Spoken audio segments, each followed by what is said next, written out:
Bonjour, ça fait un bon moment que je suis pas venue par ici. C'est l'année 2025 qui a été très très très très chargée, notamment avec beaucoup de temps de formation que j'ai donné. Et j'ai des beaux projets, mais pas toujours le temps de mettre ça en valeur. Et ce projet fait partie des belles choses que j'ai eu la chance de faire à l'automne 2025. C'était un monsieur adorable qui m'avait contacté. Il habite dans ma ville, à Romilly. Et il avait, il avait une grande fenêtre à quatre vantaux qui donne sur un très très très joli jardin. Je trouve qu'il a un petit charme à la Studio Ghibli. J'aurais vraiment l'idée de voir des petits personnages s'animer là-dedans. Et il voulait un vitrail pour, pour habiller cette fenêtre. Au départ, il avait pensé à un ou deux petits vitraux posés au milieu de la pièce. Je trouvais ça un peu dommage. J'ai plutôt eu envie de lui proposer une sorte d'imposte un peu recréé pour habiller la fenêtre, vraiment. Parce que le vitrail, ça fait partie de l'architecture. Il faut que ça fonctionne ensemble.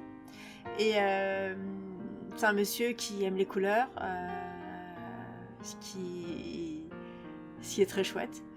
Et il m'a parlé de vert, de rouge, de jaune, de orangé et de bleu. Donc j'ai regardé un peu ce qu'il aimait. Je lui ai proposé différentes petites inspirations d'après ce qu'on avait raconté.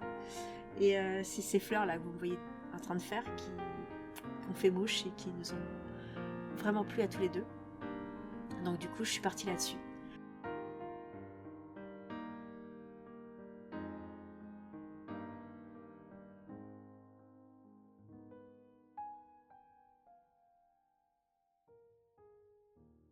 Donc là, vous me voyez en train de couper les pièces pour les assembler.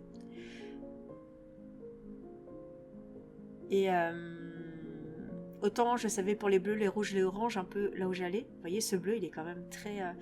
j'aime beaucoup le contraste qu'il apporte face au rouge, au bleu, au jaune et au orange. Ça fait assez saisissant. Et là, j'ai eu besoin de les mettre sur une table lumineuse parce que pour les couleurs de vert, pour tout ce qui va être tige... petits éléments floraux mais qui sont verts, je voulais différentes teintes pour que ça soit un petit peu vivant. Donc c'est là que vous me voyez en train de chercher dans tout ce que j'ai comment je vais agencer tout ça. Et puis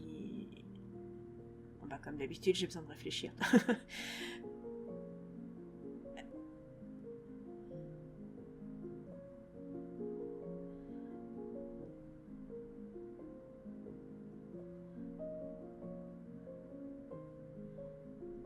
Commence à voir un petit peu ce que ça va amener tout ça.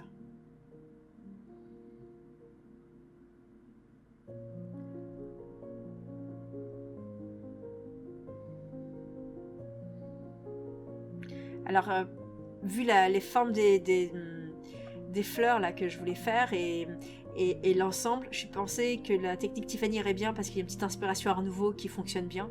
Et en plus, vu la forme des fleurs, je trouvais que ça serait plus élégant. Donc c'est pour ça que vous m'avez vu un peu meuler. Et là, mettre un petit ruban de cuivre et pas mettre du plomb comme vous avez parfois l'habitude de me voir faire. C'est une technique qui permet de jouer avec les formes d'une façon un peu différente. Et puis ça fonctionnait très bien pour ce type de dessin. Tiffany, c'est une technique qui arrive fin 19e, début 20e, voilà, en même temps que l'Art Nouveau. Et c'est pour ça que sur le floral, ça marche extrêmement bien. Et là, du coup, vous voyez un petit peu soudé à chaque intersection. Et c'est ce qui va permettre de maintenir. Ça va me permettre aussi d'avoir un vitrail un peu plus léger, moins lourd. Et de pouvoir un peu plus l'accrocher comme je souhaite le faire. Donc là, je suis déjà arrivée à la pause. C'était un film un peu rapide. Vous apercevez sur le côté mon assistante toujours, mais puisque mon assistant c'est mon mari et il m'aide beaucoup,